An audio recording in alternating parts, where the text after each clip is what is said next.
완수하겠다는 말씀을 드립니다. 이상입니다. 김종민 최고위원의 발언이 있겠습니다.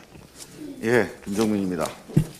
추미애 장관의 윤석열 검찰총장에 대한 징계 청구를 발표했습니다. 윤석열 총장이 법무부의 대면 감찰을 거부하면서 이미 징계 사태를 자초한 것입니다.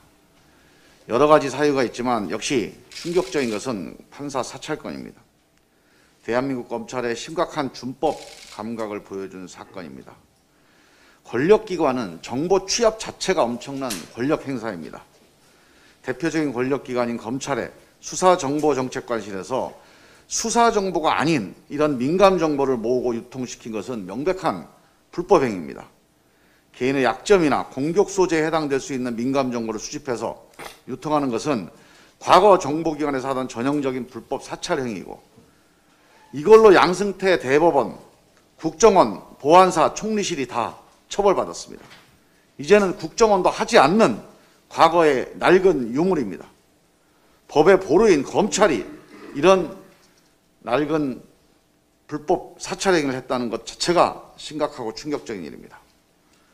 특히 무리야기 법관이라고 하는 정보는 양승태 대법원장 시절 법원 행정처가 양승태 대법원의 비판적인 판사들의 성향을 분석해서 인사불이익을 주는 근거로 활용한 내부 문건입니다. 이걸로 검찰이, 윤석열 검찰이 양승태 대법원장을 단죄했던 근거이기도 합니다. 사법농단을 수사했던 검찰이 그 문제가 됐던 무리야기 법관 리스트를 조사해서 활용했다고 하는데 정말 심각한 일입니다. 만일 이게 사실이라면 수사관이 절도범의 작물을 뺏어서 업무 추진비로 갖다 쓴 것과 같은 일입니다. 특히 해당 판사에 대한 개인적 공격과 압박이 실제로 이루어진 것에 우리는 주목해야 합니다.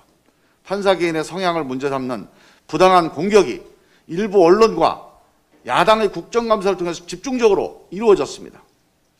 검찰의 판사 사찰이 언론 플레이나 야당과 유착을 통해 흘러 들어간 것이 아닌가 의심스럽고 확인해 봐야 될 사안입니다.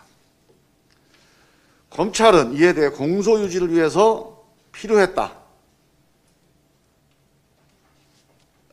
정말 충격적인 변명입니다. 아직도 이게 뭐가 문제인지를 모르는 것이죠. 대한민국 검찰은 법리와 증거가 아니라 판사의 개인적 약점을 잡아서 공소유지를 하는가? 대한민국 검찰은 그렇게 지금까지 일을 해왔는가? 국민들은 묻고 있습니다. 이번 사건은 징계에서 그칠 것이 아니라 진상을 철저하게 조사해서 투명하게 보고해야 합니다. 누가 누구를 대상으로 했는지, 어떤 정보를 조사했는지, 어떻게 불법적으로 활용했는지 빠짐없이 조사해서 피해 당사자에게, 그리고 법원에게, 국민에게, 국회에 반드시 보고해야 합니다. 다시는 이런 일이 대한민국에서 일어나지 않도록 단단히 처리해야 합니다. 언론에 대해서도 한 말씀 드리겠습니다. 언론은 권력의 보호자가 아니고 감시자가 되어야 합니다. 문재인 정부 추미애 장관, 조국 장관 비판 과하다고 생각합니다만 권력에 대한 비판이라고 치고 넘어가겠습니다. 똑같은 권력기관인 윤석열 검찰에 대해서 감싸고 뒷받침하는 것은 언론의 할 일이 아닙니다. 윤석열 검찰은 대한민국 검찰 사상 가장 강력한 검찰입니다. 현직 법무부 장관을 수사합니다. 청와대 압수수색을 여러 차례 합니다. 대통령의 국정 공약 집행에 대해서도 서슴없이 수사합니다. 대한민국 헌정사에 이런 검찰이 있었습니까? 이런 막강한 검찰의 권력 행사에 대해서 언론의 감시는 과연 어떤지 묻고 싶습니다. 대한민국의 권력기관에 대한 언론의 감싸기가 이렇게 심했던 경우는 전두환 정권 초기 말고는 제 기억에는 없습니다. 이런 검찰의 권력 행사에 대한 감시와 지적이 거의 없는 것 또한 언론사상 처음일 것입니다. 저는 조국 전 장관, 추미애 장관 밉다고 윤석열 검찰을 감싸는 것은 언론의 정도가 아니다. 조국 전 장관이나 추미애 장관의 10분의 1 정도의 잣대라도 저는 윤석열 검찰에게 잣대를 들이대서 과잉 수사, 감찰 거부 등 권력 남용 행위를 절제하도록 하는 것이 언론의 임무라고 생각합니다. 이카루스의 날개를 아실 것입니다. 우병우 검찰이 언론의 감시에서 벗어나서 언론의 감싸기 아래서 하늘 높은 줄 모르고 올라갔다가 추락했습니다. 모든 권력은 언론의 감시를 받지 않는다면 이카루스의 날개가 될 것입니다. 언론도 거기에 함께 책임이 있다는 점을 스스로 꼭 돌아보기를 바랍니다.